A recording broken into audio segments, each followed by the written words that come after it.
Bonjour à tous. Pourquoi les statistiques AT-MP, accident de travail, maladie professionnelle, ne vont pas vous aider et ne vous aident pas?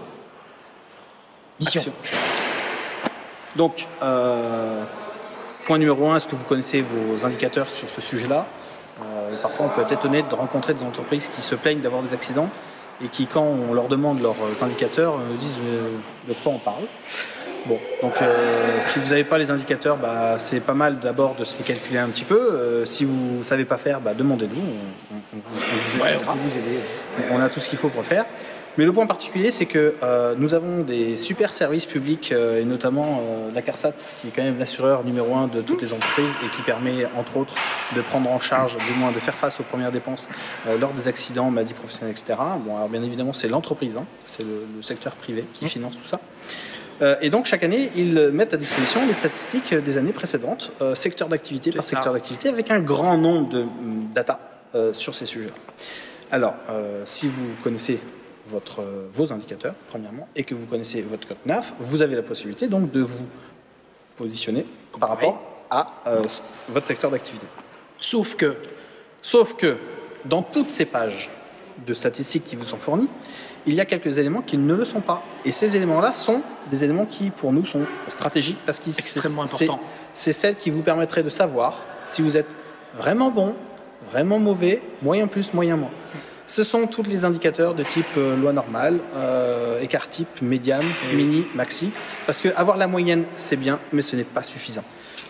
Donc soyez extrêmement vigilants. L'effet tribu peut jouer contre vous.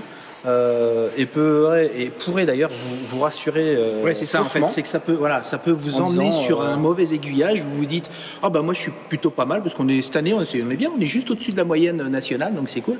Sauf que c'est probabilité d'un accident grave, 1 sur 8 sur 25 ans. Exactement. Ça, c'est la stat moyenne annuelle nationale. Donc il faut être hyper vigilant par rapport à ce que vous pouvez lire des statistiques qui sont nationales et diffusées pour tout le monde, puisque c'est du global, c'est du général. Vérifiez bien ce que dit Guillaume là, notamment les écarts types, où est-ce que vous vous positionnez exactement, et puis surtout, ça c'est plutôt un avis perso, mais ne jamais se fier ou se rassurer en se disant on est un peu en dessous de la moyenne en termes de résultats, donc c'est cool, tout va bien, ça se passe bien, on se détend. Eh ben non, parce qu'à un moment donné vous allez vous détendre et puis boum, vous allez prendre le mort. Et celui-là il pique un peu. Et là-dessus, même ceux qui ont le zéro accident au quotidien, depuis 1000, 2000, 3000 jours, vous diront que c'est un effort permanent pour s'assurer que l'événement critique n'arrive pas. Alors, quand ceux qui ont le zéro accident d'une manière réelle dans leur écosystème vous disent ça, dites-vous que si vous êtes à 20 de taux de fréquence et à 2 de taux de gravité, moi je peux vous garantir que l'accident grave, vous pouvez l'avoir demain, peut-être maintenant, au moment où vous regardez la vidéo. Vous êtes peut-être en train de le vivre là. Donc ne vous endormez pas sur vos lauriers et surtout soyez critiques par rapport aux statistiques et aux éléments de benchmark qui vous permettent de vous positionner et soyez vigilants sur tout le monde est comme ça, donc pour moi ça va bien se passer. 98% des dirigeants des entreprises s'autocondamnent au tribunal, on pourrait en reparler. Dans la plupart des cas, ce sont des dirigeants au titre du Code du travail pour négligence ou plutôt manquement au Code du travail qui seront condamnés. Et puis après, il peut y avoir du pénal pour tout le monde, vous, vos managers, vos collaborateurs, des personnes extérieures. Et quand vous avez les pieds dedans, vous avez vraiment les pieds dans le caca pour les 5 à 10 prochaines années.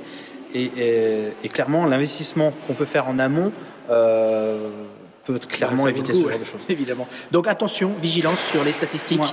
Tout ce qu'on vous propose, c'est super, regardez-les, mais vigilance absolue sur comment vous les interprétez et comment vous pilotez votre politique santé-sécurité au travers de ces indicateurs-là.